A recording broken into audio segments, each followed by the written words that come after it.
habiibii ol beektuudha murtii guutuudhaani ka jedhu isinii baasuun danda'ama barreeffama.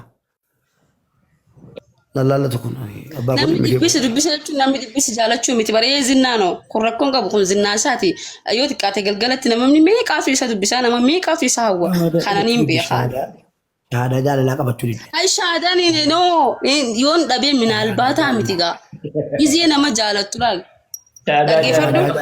Yoon argadhe. Shahaadaa jaalalaa akkasii miti dhaggeeffadhu. Kitaaba jaalalaa. Okay. Atti meme. Minaalbaata deemuun qabdu malee waan takka onnee takkaan konfiidensii keetiin ni argadha min argadha barsantaa dhibbarraa dhibbatti deemta bakka ni argatta. Ulamaan taane yookiin immoo kiristaana ta'e dhaqee warra qorroo beentinaa gadaamitti galeen taane akkamitti murtii guutuun fireendii isin qabu jaartii isin qabu jetta tokko. Haa qabaatu rakkoon qabu kana nan galchuudha. Qooyigaa yoo jaartii qabaate immoo shari'aan islaamaa gatii lama fuuchuu sadii afur fuuchuu eeyyameef utaalleen fuudhu.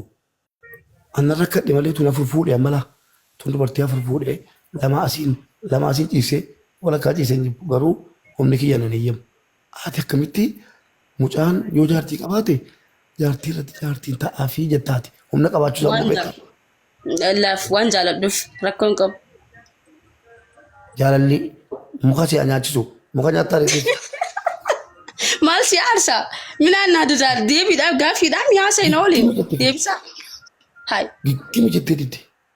Giggima edallee akkanumatti bar namni qubni lama taa'ee dadhabee birraa bu'e. Hai waan na keessa hin jirre maaliif hin kijibaan si sodaadhee wayim dammooti maaliif hin fakkeessa waan na keessa jiruun dubbadha fillafiiti. Hai. Mucaan si jaallattee itti naamanii gurtu murti. Hai. Maalan godhu ari'aa nama maalan godhuu qabana yoo na jaalatte. Edallee dhuftetti. Edallee dhuftetti. Edda dhuftee nama 2,000 ture manguddoon kadhattee dhiisi gurbaa kana jaalallee qabaachuu mala akkana akkanaa jedhee raasaa ture. Allahu akbar rabbi si balaafisu obboleessa koo kana atumaan itti naasee kana. Ati yoo taasisu itti mube atumaan itti naasee. Inni seertaati. Maaliif? Finfinnee jechuun koo garuu naannoo jechuudha. Finfinnee booleen jira. Yoo isin ati amma miiruma kiyyatti waan naaf nu banneef fakkaatu danda'a malee an sirriin jira barsa yeroo jaalalaa keessatti minaalbaata deemuu hin jirtu bar. Hayi nama takka itti amantii argachuun qabaa jettee yaaduu qaba. Mubee bannaatti amansiisiif hangaatuu murtii guutoo mucaan miidhamuu jirti. Ani ishee qolli dubartii ani sobdiin jedhuun yoo isin jaalladhe deebi'an hayi. Dubartiin sobdiin jedhuun maalan beeka. Allahu akbar murtii guutoo milixee as deebii waan ta'etti sila maal jaalala keessa galchite.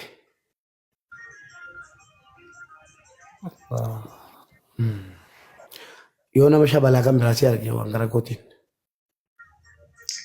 Hin fedhurree anaatu hin feene. Ani yoo nama dhabee isa jaaladhe isaa faaya. Akkuma isa namni isa dubbisu sani bar namni na dubbisuu danda'a. Kun birqii miti garuu ani isa hin jaaladhe isaan filadhe. Fireendii qaba.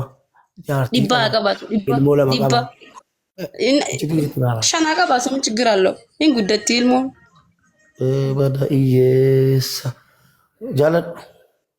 Hin guddifanna maali ilmoon namni dhalachuu qaba kan dhalate ni guddata namuu carraasaa jiraata. Uummata kiyya qaalii hin sobdin jedhina. Mana jedhee fan qaba. Ijaarraan beekamti jaalalli. Meena laalime. Ol jedhina laali lafa laali. Ayii.